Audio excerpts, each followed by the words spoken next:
हर खबर पर होगी आपकी पकड़। डाउनलोड कीजिए एबीपी लाइव ऐप। अब वो खबर जिसको आप सभी को जानना जरूरी है, क्योंकि आप लोग चाहते हैं ये जानना कि अर्थव्यवस्था कैसे भरेगी दम।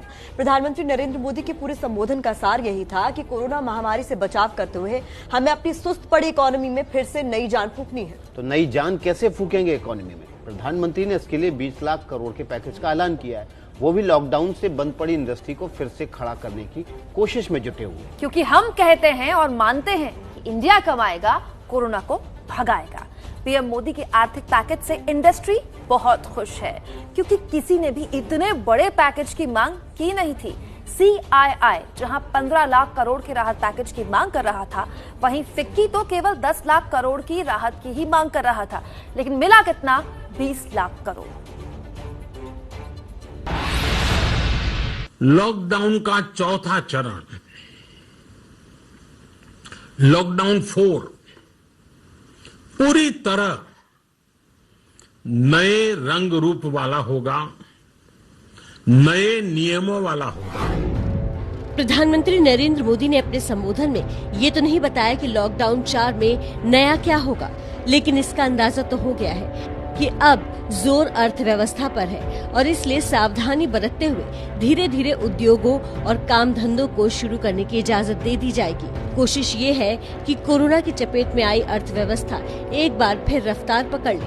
पीएम मोदी ने इसके लिए अच्छे खासे आर्थिक पैकेज का ऐलान भी कर दिया है। जिस आर्थिक पैकेज का ऐलान हो रहा है उसे जोड़ दें तो ये करीब करीब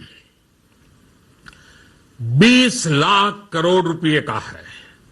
20 लाख करोड़ रुपए का है ये पैकेज। भारत की जीडीपी का करीब करीब 10% है। सरकार ने अब तक 20 लाख करोड़ के पैकेज का ऐलान किया है। इसमें से मार्च के महीने में 1,70,000 करोड़ रुपए, अप्रैल के महीने में 1 लाख करोड़ और मई के महीने में 17,30,000 करोड़ रुपए के पैकेज का ऐलान किया है। राहत पैकेज से 12 करोड़ के करीब बेरोजगारों, 10 करोड़ पलायन करके आए मजदूरों, MSME सेक्टर के 11 करोड़ कामगारों, टूरिज्म और हॉस्पिटैलिटी सेक्टर के 3.8 करोड़ और टेक्सटाइल इंडस्ट्री से जुड़े 4.5 करोड़ लोगों को फायदा होगा। अब तक कोरोना राहत के नाम पर कुल मिलाकर दी गई 20 लाख करोड़ की ये रकम पूरे देश की GDP का 10% है।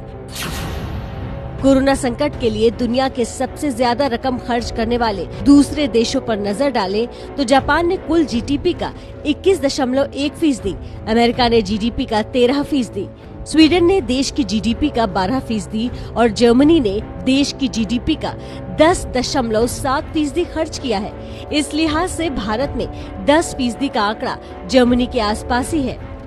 जाहिर है मोदी सरकार ने जिस तरह समय रहते आर्थिक पैकेज की संजीवनी दे दी है, इससे दम तोड़ती अर्थव्यवस्था को एक बार फिर उठ खड़े होने और तरक्की की राह पर दौड़ने का मौका मिलेगा।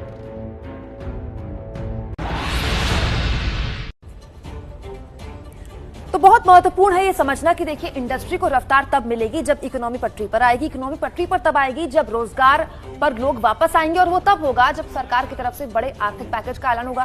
क्योंकि विकास से बात सही है कि कहा जा रहा है कि कई सेक्टर्स इस हद तक पीछे चले गए हैं कि रिवाइव उनको नहीं मिला तो खत्म हो जाएंगे। बिल्कुल, देखिए, और छोटे और मझोले उद्योग है ना, उनके साथ सबसे बड़ी समस्या है, क्योंकि उनके मजदूर भी चले गए हैं, उनको काम मिल नहीं रहा है और दोबारा उनको अपना काम शुरू करने के लिए पैसे की दरकार। तो लॉकडाउन 4 में जो रियायतों की बात हो रही है, मुझे लगता है काफी हद तक लोगों को राहत मिल सकती है, क्योंकि ये लोग काम की मांग कर रहे थे लगातार। बिल्कुल।